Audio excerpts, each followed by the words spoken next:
വിജ്ഞാൻ മീഡിയയിലേക്ക് ഏവർക്കും സ്വാഗതം. വിദ്യാർത്ഥികൾ നിരന്തരമായി ഒരു ആവശ്യം പറഞ്ഞതിന്റെ അടിസ്ഥാനത്തിലാണ് ഈ ഒരു വീഡിയോയുമായിട്ട് നിങ്ങളുടെ മുമ്പിലേക്ക് എത്തിയിരിക്കുന്നത്. ഈ ഒരു വീഡിയോ മാത്രമല്ല, ഇനി തുടർച്ചയായിട്ട് വിജ്ഞാൻ മീഡിയയിൽ വീഡിയോസ് ഉണ്ടാകും. അത് SLC വിദ്യാർത്ഥികൾക്ക് ഗുണകരമായിട്ടുള്ള വീഡിയോസ് ആണ്. അതുകൊണ്ട് തന്നെ പരമാവധി വിദ്യാർത്ഥികളിലേക്ക് ഷെയർ ചെയ്ത് കൊടുക്കാൻ വേണ്ടി വിദ്യാർത്ഥികൾ പരമാവധി ശ്രദ്ധിക്കുക. SLC പരീക്ഷ, നമ്മുടെ മോഡൽ പരീക്ഷ ഈ മാസം ആരംഭിക്കുന്നു. അടുത്ത മാസം മാർച്ച് 3-ാം തീയതി തന്നെ നമ്മളുടെ പബ്ലിക് പരീക്ഷയും ആരംഭിക്കുകയാണ്. ഒരു പക്ഷേ വളരെ വേഗത്തിലാണ് SLC പരീക്ഷ വന്നെത്തിയത്. അതുകൊണ്ട് തന്നെ പോർഷൻസ് ഒക്കെ ഇനിയും പഠിച്ചു തീർക്കാനുണ്ട്. എവിടെ നിന്ന് തുടങ്ങണം? ഹിസ്റ്ററിയുടെ കാര്യത്തിൽ, പ്രത്യേകിച്ച് സോഷ്യൽ സയൻസിന്റെ കാര്യത്തിൽ വിദ്യാർത്ഥികൾ പറയുന്നതാണ്, സാർ എവിടെ നിന്ന് തുടങ്ങണം എന്നറിയില്ല, കാരണം ഇങ്ങനെ കിടക്കുകയാണ്. ഏതാണ് അതിൻ്റെ കൂടെ തന്നെ ഫോക്കസ് ഏരിയ എന്ന് പറയുന്ന ടോപ്പിക്ക് കൂടി ഇപ്പോൾ സംസ്ഥാന സർക്കാർ വിദ്യാഭ്യാസ വകുപ്പ് കൊണ്ടുവന്നതോടുകൂടി മൊത്തത്തിലൊരു അവിയൽ കൊഴുവത്തിൽ നിൽക്കുകയാണ്.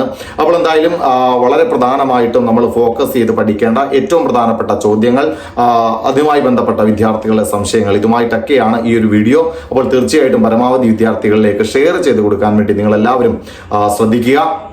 നമുക്കറിയാം, ഹിസ്റ്ററി, സോഷ്യൽ സയൻസിലെ ഹിസ്റ്ററിയിൽ സ്ട്രഗിൾ ആൻഡ് ഫ്രീഡം എന്ന് പറയുന്ന ചാപ്റ്ററാണ് നമ്മൾ ഡിസ്കസ് ചെയ്യുന്നത്. പ്രത്യേകിച്ച് കമ്പൽസറി ചാപ്റ്ററാണ്, നിർബന്ധമായും പഠിക്കേണ്ട ചാപ്റ്ററാണ്, ഒഴിവാക്കാൻ കഴിയാത്ത ചാപ്റ്ററാണ് സ്ട്രഗിൾ ആൻഡ് ഫ്രീഡം. ഹിസ്റ്ററിയിലെ 6ാമത്തെ ചാപ്റ്ററായ സമരവും സ്വാതന്ത്ര്യവും.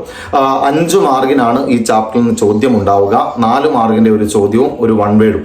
ഇത്രയുമാണ്, ഈ 2 ചോദ്യങ്ങളാണ് ഈ ചാപ്റ്ററിൽ നിന്ന് ചോദിക്കുക. അതുകൊണ്ട് തന്നെ വിദ്യാർത്ഥികൾക്ക് വളരെ ഇഷ്ടംപോലെ പഠിക്കാനുണ്ട്. പക്ഷേ അതുകൊണ്ട് തന്നെ ആകെ 5 മാർക്കല്ല ഉള്ളത്. അതുകൊണ്ട് ഇതെല്ലാം കൂടെ പഠിച്ചു വെക്കണോ എന്നുള്ള ചോദ്യങ്ങളൊക്കെ, സംശയങ്ങളൊക്കെ വിദ്യാർത്ഥികൾക്കിടയിൽ ഉണ്ടാകാം. അപ്പോൾ എന്തായാലും ഈ ചാപ്റ്ററിൽ നമ്മൾ ഏറ്റവും പ്രധാനമായിട്ടും, ഏറ്റവും മുഴുവൻ പഠിക്കുന്നത് നല്ലതാണ്, പക്ഷേ വലിയ പ്രയാസമായിട്ടുള്ള ഈ ചാപ്റ്റർ വലിയ ബുദ്ധിമുട്ടായ വിദ്യാർത്ഥികളെ സംബന്ധിച്ച് നമുക്ക് സെലക്ട് ചെയ്ത് പഠിക്കാനായിട്ട് സാധിക്കും. സ്ട്രഗിൾ ആൻഡ് ഫ്രീഡം എന്ന് പറഞ്ഞാൽ വളരെ സിമ്പിളാണ്. ബ്രിട്ടീഷുകാരുടെ വരവും അതിനുശേഷം ഗാന്ധിയുടെ ഒക്കെ നേതൃത്വത്തിൽ നടന്ന സമരങ്ങളും ഒക്കെയാണ് ഈ ചാപ്റ്ററിലൂടെ കടന്നു പോകുന്നത്. അപ്പോൾ എന്തായാലും വളരെ പ്രധാനമായിട്ട് നമ്മൾ പഠിക്കേണ്ട ചില ടോപ്പിക്സ് ഇപ്പോൾ സൈഡിൽ എഴുതി കാണിക്കും. നിങ്ങൾ ഇത് ഫോക്കസ് ചെയ്ത് പഠിച്ചാൽ ഈ 5 മാർക്കും നിങ്ങൾക്ക് സ്കോർ ചെയ്യാൻ കഴിയും. 2017 മുതൽ 2024 വരെയുള്ള ചോദ്യ പേപ്പറുകളിൽ നിന്ന് നിരന്തരമായി ചോദിച്ചിട്ടുള്ള ചോദ്യങ്ങളാണ് നമ്മൾ ഇന്ന് നോക്കുന്നത്.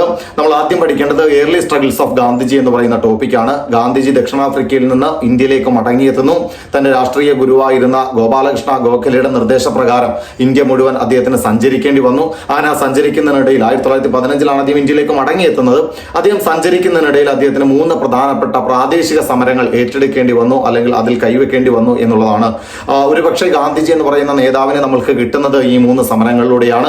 ഒന്ന്, ഏർലി സ്ട്രഗിൾസ് ഓഫ് ഗാന്ധിജി അഥവാ ഗാന്ധിയുടെ ആദ്യകാല സമരങ്ങൾ എന്ന് പറയുന്ന ടോപ്പിക്ക്. ചമ്പാരൻ സമരം, അഹമ്മദാബാദ് കോട്ടൺ മിൽ സ്ട്രൈക്ക്, ഖേദ സ്ട്രൈക്ക്. ഇതിൽ ഈ 3 സമരങ്ങളും എക്സ്പ്ലെയിൻ ചെയ്യാൻ വേണ്ടി പബ്ലിക് എക്സാമിനും മോഡൽ എക്സാമിനും ചോദിച്ചിട്ടുണ്ട് എന്നുള്ളത് കൊണ്ട് തന്നെ വളരെ പ്രധാനപ്പെട്ട ഒരു ടോപ്പിക്കാണ് ഏർലി സ്ട്രഗിൾസ് ഓഫ് ഗാന്ധിജി എന്നുള്ളത്. അപ്പോൾ അത് കൃത്യമായിട്ട് പഠിക്കണം. 3 സ്ട്രഗിൾ ഉണ്ട്. ചമ്പാരൻ സ്ട്രൈക്ക് ഉണ്ട്, അഹമ്മദാബാദ് കോട്ടൺ മിൽ സ്ട്രൈക്ക് ഉണ്ട്, ഖേദ സ്ട്രൈക്ക് ഉണ്ട്. ഈ 3 സമരങ്ങളും നിങ്ങൾ എക്സ്പ്ലെയിൻ ചെയ്യുവാൻ വേണ്ടി അറിഞ്ഞിരിക്കുക. അതോടൊപ്പം തന്നെ ഏറ്റവും പ്രധാനമായിട്ട് നമ്മൾ ഫോക്കസ് ചെയ്ത് പഠിക്കുന്ന മറ്റൊരു ടോപ്പിക്ക് നോൺ കോപ്പറേഷൻ മൂവ്മെന്റ് ആണ്. നോൺ കോപ്പറേഷൻ മൂവ്മെന്റുമായി ബന്ധപ്പെട്ട നിരവധി ചോദ്യങ്ങൾ പരീക്ഷയിൽ ചോദിച്ചിട്ടുണ്ട്. ഏറ്റവും കൂടുതൽ തവണ ചോദിച്ചിട്ടുള്ളത് the features of non cooperation movement അഥവാ നോൺ കോപ്പറേഷൻ മൂവ്മെന്റിന്റെ സവിശേഷതകൾ എന്താണ് എന്നുള്ളതാണ്. Boycott, lawyers shall boycott court, വക്കീലന്മാർ കോടതികൾ ബഹിഷ്കരിക്കുക.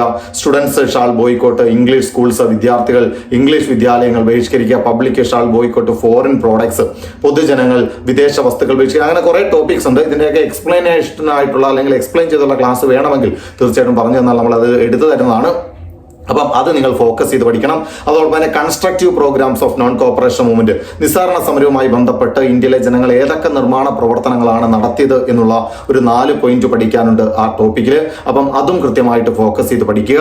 അതോടൊപ്പം തന്നെ നമ്മൾ നോൺ കോപ്പറേഷൻ മൂവ്മെന്റിന് ശേഷം ഗാന്ധിജി നടത്തിയ മറ്റൊരു സമരമാണ് സിവിൽ ഡിസൊബീഡിയൻസ് മൂവ്മെന്റ് അഥവാ സിവിൽ നിയമലംഘന സമരം എന്നുള്ളത്.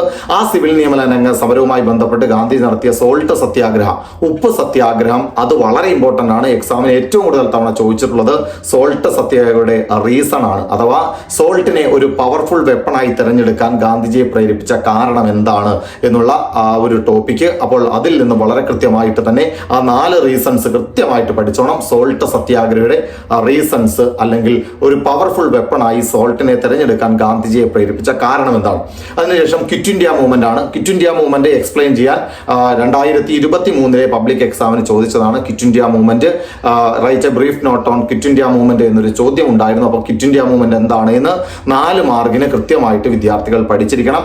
പിന്നീട് ആൾട്ടർനേറ്റീവ് പാത്താണ്. ഗാന്ധിയുടെ പിൻബലമില്ലാതെ ഇന്ത്യൻ സ്വാതന്ത്ര്യ സമരത്തിന് വേണ്ടി പോരാടിയ ചില നേതാക്കന്മാരും സംഘടനകളും ഒക്കെ നമുക്ക് അവിടെ പഠിക്കാനുണ്ട്. ആ ഓൾട്ടർനേറ്റീവ് പാത്തിൽ സ്വരാജ് പാർട്ടിയുണ്ട്, HSRI ഉണ്ട്, അതോടൊപ്പം തന്നെ കോൺഗ്രസ് സോഷ്യലിസ്റ്റ് പാർട്ടിയുണ്ട്, INA ഇന്ത്യൻ നാഷണൽ ആർമിയുണ്ട്. അതിൽ ഏറ്റവും കൂടുതൽ ഇതുവരെ ചോദിച്ചിട്ടുള്ളത് INA ആണ്. INA നേരിട്ടല്ല ചോദിക്കുന്നത്, കോൺട്രിബ്യൂഷൻ ഓഫ് സുഭാഷ് ചന്ദ്രബോസ് എന്നാണ് എല്ലാ തവണയും ക്വസ്റ്റ്യൻ പേപ്പറിൽ നമ്മൾ കാണുന്ന ചോദ്യം. സുഭാഷ് ചന്ദ്രബോസ് ഇന്ത്യൻ സ്വാതന്ത്ര്യ സമരത്തിന് വേണ്ടി ചെയ്ത പ്രവർത്തികൾ എന്താണ് എന്ന് വെച്ചാൽ ഇന്ത്യൻ നാഷണൽ ആർമിയുടെ ആ ഒരു ടോപ്പിക്കാണ് നമുക്ക് പഠിക്കാനുള്ളത്. അത് കൃത്യമായിട്ട് തന്നെ പഠിച്ചുകൊണ്ട് പോവുക. അപ്പം അതും വളരെ ഇമ്പോർട്ടന്റ് ആണ്. അതോടൊപ്പം തന്നെ അതിലേറ്റവും ഇമ്പോർട്ടന്റ് മറ്റൊരു ടോപ്പിക്ക് മൗണ്ട് ബാറ്റൺ പ്ലാൻ ആണ്. ഇന്ത്യ പാകിസ്ഥാൻ ഡിവൈഡിന് കാരണമായിട്ടുള്ള മൗണ്ട് ബാറ്റൺ പ്ലാൻ. അപ്പൊ മൗണ്ട് ബാറ്റൺ എന്ന് പറയുന്ന ഇന്ത്യൻ വൈസ്രോയി ഇന്ത്യയെ 2ആയിട്ട് വിഭജിക്കുന്നതിന് വേണ്ടി കൊണ്ടുവന്നൊരു പ്ലാനാണ് മൗണ്ട് ബാറ്റൺ പ്ലാൻ. ആ മൗണ്ട് ബാറ്റൺ പ്ലാന്റെ നിർദ്ദേശങ്ങൾ, പ്രൊപ്പോസൽസ് അല്ലെങ്കിൽ പ്രൊവിഷൻസ് അത് വളരെ കൃത്യമായിട്ട് പഠിച്ചോണം. എക്സാമിന് നിരവധി തവണ ചോദിച്ചുള്ള മറ്റൊരു ചോദ്യമാണ് മൗണ്ട് ബാറ്റൺ പ്ലാൻ. അപ്പൊ ഇത്രയും ഫോക്കസ് ചെയ്ത് പഠിച്ചാൽ ഇതിൽ നിന്ന് ഏകദേശമൊക്കെയുള്ള ചോദ്യങ്ങൾക്ക് നിങ്ങൾക്ക് ഉത്തരം എഴുതാൻ കഴിയും. അപ്പൊ ഏർലി സ്ട്രഗിൾസ് ഓഫ് ഗാന്ധിജി വളരെ കൃത്യമായിട്ട് പഠിക്കുക. അതോടൊപ്പം തന്നെ features of non cooperation movement, constructive programmes of non cooperation movement, salt സത്യാഗ്രഹയുടെ റീസൺസ്, ക്വിറ്റ് ഇന്ത്യ മൂവ്മെന്റ്, അതോടൊപ്പം തന്നെ contribution of Subhash Chandrabose, Mountbatten plan. ഈ 7 ടോപ്പിക്ക് വളരെ കൃത്യമായിട്ട് അറിഞ്ഞിരുന്നാൽ മോഡൽ പരീക്ഷയ്ക്കും പബ്ലിക് പരീക്ഷയ്ക്കും നിങ്ങൾക്ക് ഈ ചാപ്റ്ററിൽ നിന്ന് മാർക്കുകൾ സ്കോർ ചെയ്യാൻ കഴിയും. ഇനി ഇതിന്റെ നോട്ട്സ് വേണമെങ്കിലോ ഇതിനുമായി ബന്ധപ്പെട്ട് എന്തെങ്കിലും ഡൗട്ട് ഉണ്ടെങ്കിലോ തീർച്ചയായിട്ടും നിങ്ങൾക്ക് താഴെ കാണുന്ന നമ്പറിൽ കോൺടാക്ട് ചെയ്യാം. തീർച്ചയായിട്ടും നിങ്ങൾക്ക് ആവശ്യമായിട്ടുള്ള സ്റ്റഡി മെറ്റീരിയൽസും മറ്റു ഇമ്പോർട്ടൻസ് ആയിട്ടുള്ള വിവരങ്ങളും ഒക്കെ ആയിട്ട് നിങ്ങളുടെ മുമ്പിലേക്ക് എത്താം. അതുവരെ എല്ലാവർക്കും ബൈ.